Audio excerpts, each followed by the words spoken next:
Before we start this video, could we agree with the fact that Kohaku is the waifu of the series? Like that one scene where she's strutting down in her prehistoric heels, carrying a flower with knives hidden in them? Woo! Lord have mercy, cause she's about to release a can of whoop ass on you. And you know me, man, I have a very big soft spot for badass girls. Unlike useless high school girls. Use a hero. So Shonen Jump finally decides to adapt their new poster child, Dr. Stone, into a 24 episode anime. The plot centers around an apocalyptic world where the people of Japan, and most possibly the rest of the world, gets petrified after the Area 51 ratings. I'm just kidding.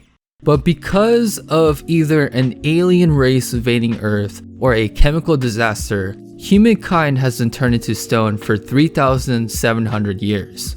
The story begins with the first human waking up from petrification, a 16-year-old evil genius named Senku. We learn later on that he was able to wake up by staying conscious by counting in seconds to 116,683,200,000. Shortly after, our second protagonist, Taiju, wakes up from petrification, and he was able to stay conscious by thinking about his high school sweetheart, Yuzihira, for 3,700 years. That's male high schoolers' hormones for y'all. So now this is where the epicness comes into play. With Senku at the helm with his scientific knowledge and Taiju with helping with the heavy lifting, we are presented with Senku's ultimate mission, reviving the human race and bringing back society back to its 21st century state, which according to Senku will take 2 million years of technological development.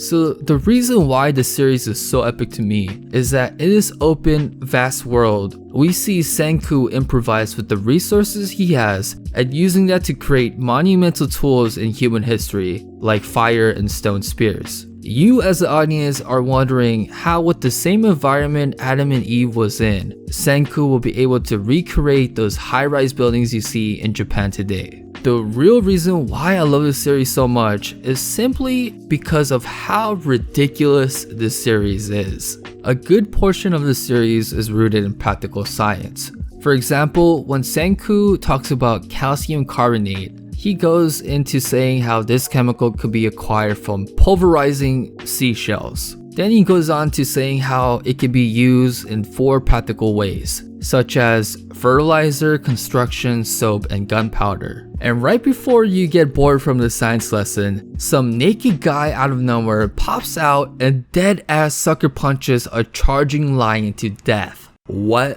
the hell?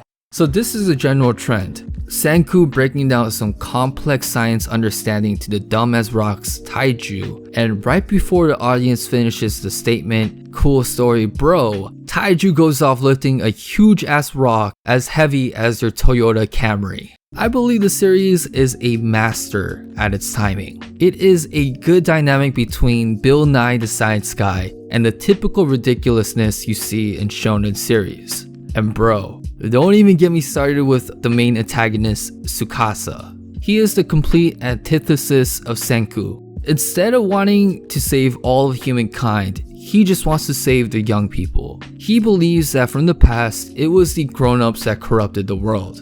Apart from this idealistic and twisted belief, this dude just wants to straight up kill Senku. The problem lies with the fact that the mind and body of Tsukasa is built like a Greek god. Like Athena herself birthed this man. Not only is this dude going around Street Fighter hurricane kicking wild boars mid-air, he is also very intelligent and calculating. He is pretty much Senku and Taiju on steroids rolled into one. So definitely check out Dr. Stone because it is one of my personal favorites of this season. If you want to see the high school version of Stein's Gate, Okabe, and his gang rebuild society to the point where we have anime girl AI systems, all while being chased by a T-800 Terminator, this series is for you. This is your boy Ye Man, and have a blessed rest of the week.